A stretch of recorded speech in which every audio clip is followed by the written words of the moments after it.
Welcome to ATB-TV. I'm Darren Dance here with Peter Morganti at the Ballarat Turf Club. That opening footage, Pete, is just gives you a good insight of what they call the uphill track at Ballarat, the synthetic track, and looking at that footage, it is very much uphill. That's my new running track, Darren. Walking track at best, I would have thought. Wasn't the grade there, you can see the increase, especially from the 800 to the top. I think it's 1400 the whole track. Yeah, it's a massive incline, isn't it? Now, we just went for a walk about 50 metres up that track, and I don't know how you would describe it walking on it, but it's like half walking, you know, where you're sinking in 3 inches, aren't you? It's quite heavy. It's heavy going. You pick it up and it's... Well, I got lucky. some here, so this is a bit of the track that I've picked up, and I've just rolled it into a ball, and it's sort of like waxy. Yep. And it's got fibres in it, and you know, it's really weird sort of stuff if you haven't seen it. And you know, it rolls together like plasticine. But it's a funny sort of stuff. But you're right, like walking on it, it's hard going, isn't it? You went into it, but it was like walking in, I think, probably a dune, like you're walking up sand. You can't quite get the grip, but it certainly would. I can see why horses get fit. Well, I think, you know, running a kilometre on that would almost be like running 2 kilometres. Oh, no doubt. And plus then you got the hill. Yeah. So that's why these horses at Ballarat are going so well, and that's why these horses at Ballarat are fitter than in most other tracks, and that's why I think now you'll see a number of other tracks trying to replicate what they've got here at Ballarat, because until you walk on that surface, you don't realise how hard it is and how you sink into it, and it's great for horses, you know. The idea is to get them fit without having to gallop them 20 miles, and by working them uphill in heavy sand, gee, no wonder they're blown at the end. Cushioned, and of course no turning, all straight line stuff. I know a couple of football teams came up here and jogged up it at start of pre-season a couple of times, and they had to stop. They said it was too hard. Oh yeah, I could imagine. Too hard. We walked that 50 or 100 metres and you knew you were pushing through it. So you don't want to go for a run with me later? No, we might just let that go. Run on the outside of the road. Looks like I have to go on my own. Yeah, of course. All right, let's rewind the clock back last week and go back through our runners and results, and then we'll go through our upcoming runners, Pete. So where would you like to start? Back to Geelong Synthetic. We had Cragen there. Tried a few different tactics. Pass mark just. Yeah, we finished 6th. Well, he's been taught all his career to lead, and now we've decided we're going to ride him quiet and finish off. Obviously, he over-raced for the first half of the race and give himself no hope, but he finished off okay, passed a few. It'll probably take a couple of those runs before you know, we teach him how to settle properly. And David Hayes said he'll do a fair bit of it at home before his next run, but I'd want to see him doing that in the next couple of runs. Yep, I think he just thought he'd come back in trips, so they went a bit quicker. It might help him settle a bit better at the back. Saturday, we had 2 runners. We'll go to Perth, where Abasso kicked off his prep in fine style for 3rd. Yeah, it was a good prep. Good start to the prep, I should say. Lou Luciano's training him down there. I thought first up, he's never done anything first up, and that's probably his best run first up. Just condition gave out a little bit at the end, but he said he's got his feet right, and I'm sure in that grade over there, Abasso's in for a pretty good prep. Yep, for sure. Josh Julius had his first runner for us with Propensity. First up at Wodonga, over 1100, ran evenly, but Josh has obviously got a plan to eventually get her to a mile or 1400, 2nd or 3rd up be her go. But she was even in the run without, you know, being brilliant. Well, she ran where? 6th? 6th, beaten about 4 lengths. Yeah. Probably where we thought. It was more or less a trial for her, just get a run under her belt, let him have a look at her, but probably 3rd up over a mile will be her go. Seems to go. Yep, Jack Hill rode and he was happy enough with her. Monday, we had, I think we stewed all weekend. We probably decided the Friday before we were going to run with Perugia, but glad we did in the end, Darren. He won well. He won well. He drew 17, which, you know, you sort of look at that and think, well, we shouldn't be running, and then there was a few scratchings. Yep. And Darren Weir was confident that he was better than him and it'd be almost winning, so trust the trainer, send him around. Dino rode him really well. Yeah. Didn't muck around. As soon as there was no speed on, just took him to the front, and from there it was all over. I don't know what was the margin, 5 lengths? 4.5 official, but 4.5, and won with his head on his chest. So run away from him. He's a bit of an iron horse, this strategic colt, 2-year-old. Probably had half a dozen runs as a 2-year-old. never really looked like a 2-year-old type. He's related to the good mare we had, Platelet. So really pleasing to see him win like that. He's been a little bit frustrating for the owners with not a lot of luck on some of those smaller tracks. He's a big horse, and I think that's the key to him. Yep. Keep him on those bigger tracks like Donald, Bendigo, Ballarat, and of course Flemington and Caulfield one day maybe. That'd be the guy. But he's a nice horse. Just going to freshen him up now. And there's a race picked out for him in a couple of weeks or 3 weeks. 16th of July, I think it was. Yeah. Where's that? At Geelong. Geelong, nice big track. Super Davis race. Big race with a fair bit of money. So we'll do that and then put him out. But congratulations to all the owners. Probably just a little bit of a shame it was at Donald and they couldn't all get there. But anyway, it was a nice win for him. Yep. Following day, I ventured down to Pakenham, where we rolled out a $1.50 chance. Darren, we don't have much luck with these odds on it. No, well, it looked like nose, rocket cod. $2.50 into $1.40. Obviously, someone thought he could win, apart from the stable, and he probably should have won. Craig Williams did his best to get him off the back of that horse in the straight, but he just still learning the trade. Just took too long to get off the back of the horse and too long to switch into gear. And on the line, he's probably beaten 2 inches.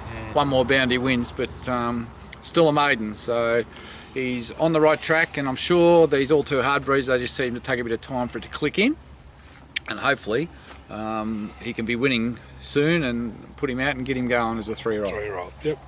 The next day, the Wednesday, you went to Bendigo, where Serious Witness missed out by about a neck. Should have won. Yeah. Probably should have won.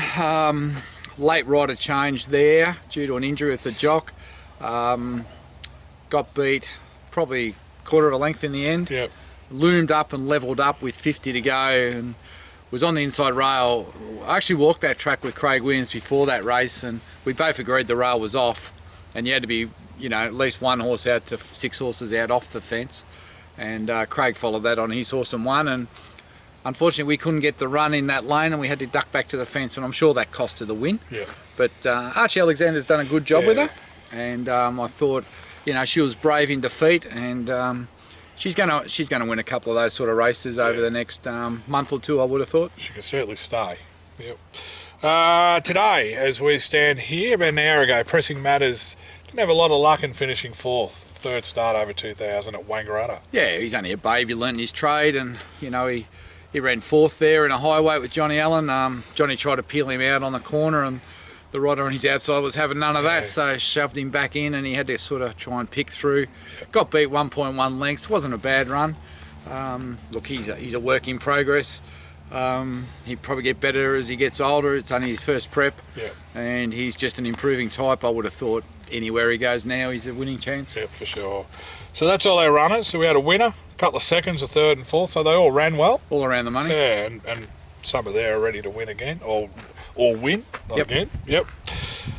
Looking forward, tomorrow, Friday, we don't have any runners. Saturday, we have Falago going around in a similar race to what he won a fortnight ago. Yeah, well, can he do it again? I guess that's the question. Yep. He'll be at Flemington over the same distance, same rider. A little bit more weight this time. A couple of kilos on his back. I'm sure Ben Thompson, he's kept the ride. He'll try and ride in the same way, and it's just a question whether he can get the same result. Yep. So we'll find out on Saturday whether the last run was a fluke or whether he's back in form. Let's hope he's back in form. A little bit of rain around, 4 mils due Saturday, so that won't hurt. No. Up north, She's Our Star is at Doomben. Jim Byrne on, drawn wide, but there's already been 2 or 3 scratching, so... 13 to 13 we drew, Pete. Yep. Not good, but we're going to come out at 10 at this stage, and we might come out somewhere a little bit better by the time race day rolls around. I think we're about a $5 or $6 chance. There's not the odds on things. $1.60 looks really hard to beat. It's drawn well. I know Tony said that Tony Golan trains her. He said that she's improved, and he felt she'd made the necessary improvement from the last run to beat this horse. So she's got to be a genuine each way chance with a winning chance, I would have thought, and it's a good race. It's worth plenty of money. So it's the new Aquas race. So hopefully, for all the people going up there and they're involved in her, she can win. Yeah, there's a couple of kilos swing on that top weight, and hopefully offset by the barrier. Yeah, that equals it up a little. But anyway, she's there with a good chance. Sunday we have Warrnambool races, and Matt Williams has got Short Espresso in an 1100 metre benchmark 64. It's already a heavy 8 down there. With rain forecast Saturday and Sunday, he's probably going to get conditions to suit. Yeah, I think Matty Williams has pulled the right rein here.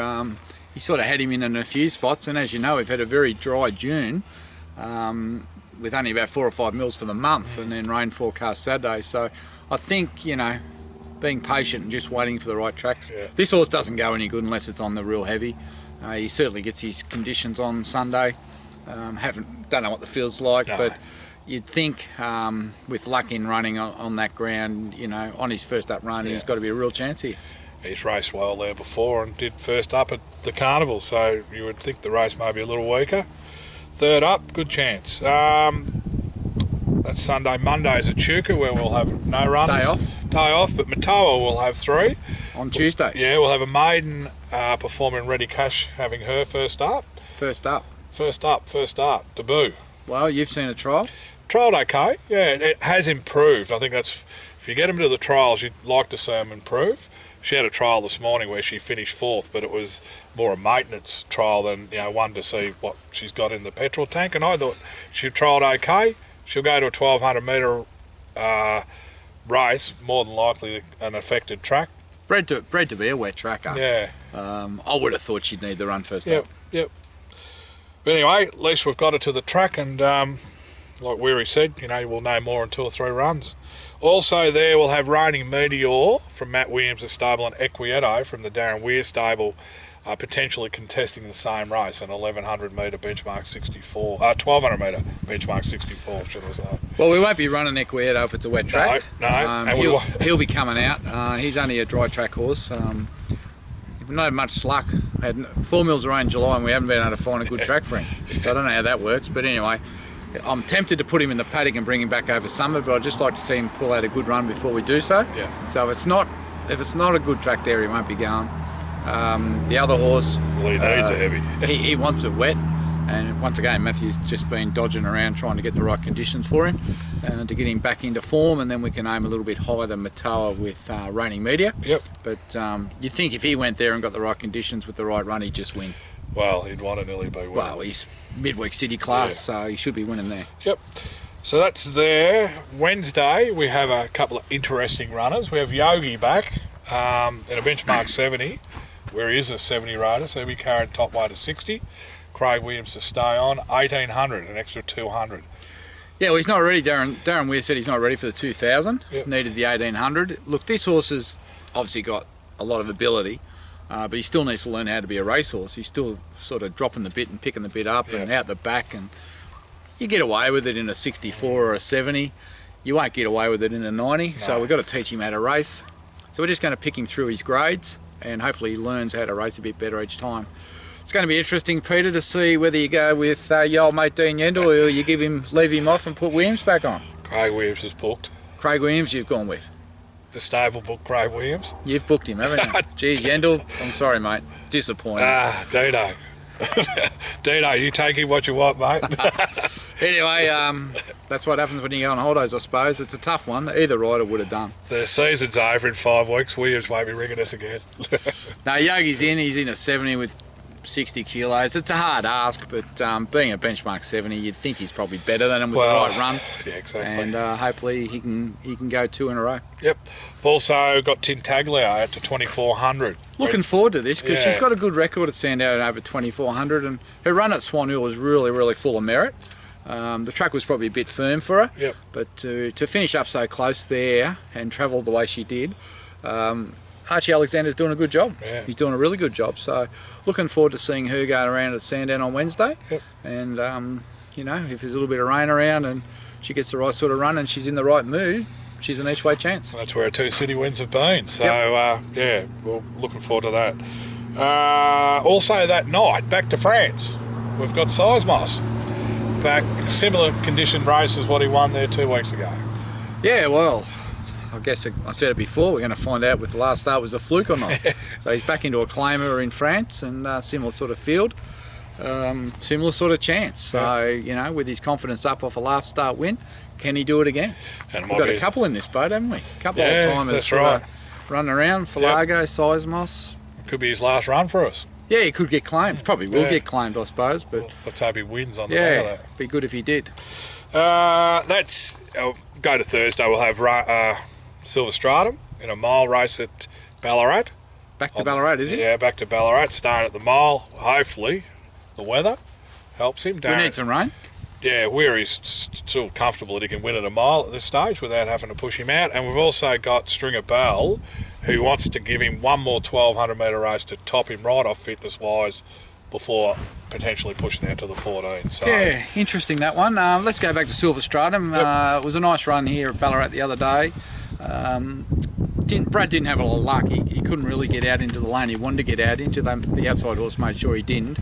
But the run was full of merit, and you'd reckon we're in that sort of field again with, a little bit more luck in running. He's another one with his foot on the till, and he's a winning chance. Like, you go there confident he's going to run top 3, and you'd also say he's a chance to win. To win for sure. Stringer Bell, I'm not sure about. I don't know, like, this is his 4th run. This will be his 4th up run, and he's still at 1,200. I don't know why he's not fit enough after 3 runs, Pete. Any insight into that? No, well, we had... Any insight? Yes. After his first run, he was crooking the back, or like he wasn't happy with him. Then we scratched him a couple of times. So I think Weary is saying he hasn't got the continuity into him race day, more so than at the track. Well, why don't we just go and get him? You jump on, give him a couple of seals up this hill, and he'll be ready for a mile. Well, he could do 2 1,200s here. Maybe he's not working him hard enough. Oh, I don't know. You need to look into that. I'll have to look into it. Yeah. All right. You're the racing manager. I wasn't going to argue with him. I just took it on. Just say, can't you gallop him up the hill twice today? Get him fit. What's he doing? Not earning his stripes, is he? Must be just swimming him. Don't know. But anyway. Might be down the back box and they forgot about him for a week. There's about 800 horses there. You reckon a few would slip under the guard, wouldn't you? Oh, well, we need to get back into form, the horse. Yeah. Yes, because he's obviously... He's city class. He's won 4. Should have won at Caulfield Grand Final. Well, he was heading city way last prep, and now he's lost his way. Now he's lost his way. I mean, we've been to Donald, Mornington, and back to Ballarat, and not looking like we're going anywhere. But let's hope. Well, the gold mine says he's a miler. Yep. Brad got off him at Mornington and said he felt like a miler, and we're running over 1,200. Oh. Well, I won't be tipping him. Well, he'll Steve over and win. I hope you're right. Same. No, we just want to see an improved performance, and obviously, if Weary's son is not quite ready, well, I'll go with Weary on this. Okay. I'll go with Weary on it. He's not a bad judge. No, he's got 406 things right this year, hasn't he? Has he? Or 8 or how many winners he's had. As far as I'm concerned, he's only done 29 things right. Yeah, we wouldn't have had 400 without us. No, he wouldn't. No. Does he know that? I haven't told him. You spent all morning with him. Yeah, I know. I haven't told him. You got to harden up. Get into him. I'm going to get a shirt made up with Weir 376 without ATB. Yeah, without ATB. Ah, dear. Dash and Maple was down for Matoa, but just looked a bit tough for a second up, going to Caston, and it'll still be a wet track. Need it wet. Yeah. Needs a week. And it'll be a weaker race for us, so that's the following weekend. That covers them all. That's it? I reckon I've got them all. There's no point asking you for your best, because no one would believe you anyway. I just want a couple of mine to win. Rocket Cotton, no. Silver Stratum, 3rd. You're in them, aren't you? Yeah. Non-winners. Non-winners. You're in the non-winners. Non-tipping, non-winners. Bridesmaid area. Bridesmaid. Speaking of bridesmaids. Yeah. I was having a chat to Brian Johnson earlier. Yeah. He's just found out you're living in Ballarat now. Yeah. And he said he's walking the lake about 4 laps a day now, getting himself fit. 4 laps. He thought he might get you to go with him. That's 24 kilometres. Yeah, he reckons he might get you out there with him and start walking. And if you do it for all of July, he's going to donate $500 to the charity of your choice. All of July? Yeah. Every day? 5 days a week. I can manage that. You reckon? Yeah. He reckons you won't. He reckons I won't? He reckons you're too soft. Righto, BJ, you're on. There you go. When's that start? From the 1st of July? Jeez, I'll have to get shaped up before I've got 8 days to get fit for it. He reckons he's going to walk. All right. He said he'll do 6 laps and you'll probably... Oh, I've got to write that right there, BJ. Terms and conditions. So what's that, 31 days? 5 days a week. So not he was 7. also interested in doing dry July with you. Oh, dry July. Because he doesn't drink. Yeah, Jesus. You do dry July and I'll do the walk. All right. Because I don't want to... There you are, BJ. I told you I'd raise it with him. I don't want to participate in dry July. I'll have to do ATB-TV by Lake Wendouree and film you two. Well, The vision in my mind is I've got BJ coming around the corner on lap 4 with Pete sitting in the shopping trolley. I've got to get a golf buggy. Are they allowed? You'll be sitting in the shopping trolley. Oh, jeez. So it's 5 days a week, not 7. 5. 5. You've got to have 2 days off. Oh, that's good. I have to space them a bit. We only live near the... You live near the arch, don't you? Oh, neither. Oh, You could walk to the lake. No. It's about 8 k's. Really? Oh, yeah. Just warming up. Maybe I should walk there and back. All right. No. Oh, you're on, BJ. There you Anyway. go, BJ. He reckons you're on. I'll have to see how long this lasts. Oh, what's going to happen when I'm bloody down at Pakenham or something for a race? The good thing about the lake is it's open 24 hours a day. So you can go at 11 o'clock at night or any time. No excuses. Fog lights and Yeah, you'll God go. knows what. You just go. I'll get you one of those little flashing red things that the jocks have on their helmet. If anyone wants to donate to this cause just to help me along, please. What would your cause be? Halfway around. I reckon Beyond Blue's a good cause. Yeah, that'll do. That'll right. be the one. Yep. And then we'll get some ATV clients. Now, if anyone lives in Ballarat and wants to join in, just ring Pete. He'll accommodate you. $10 a lap? Don't have to join. $10 a lap. 10 a lap? Oh, I'm only doing 1 lap a day. No, 4. No. Out of here. That's All right. 24 kilometres. We'll set out the terms and conditions next week. Yeah, well, yes. We've got a week to still get it all sorted out. But Okay. I'm thinking 5 days a week, 1 lap for 31 days. BJ's lost 30 kilos, he tells me. If I lose 2, I'll be happy. Good on you, BJ. Well, it sounds like that challenge has been accepted and Beyond Blue is going to be the beneficiary, which is a great cause. Jeez, I hope I lose some weight. Until next week, I'm Darren Dance with Peter Morganti, the Walker.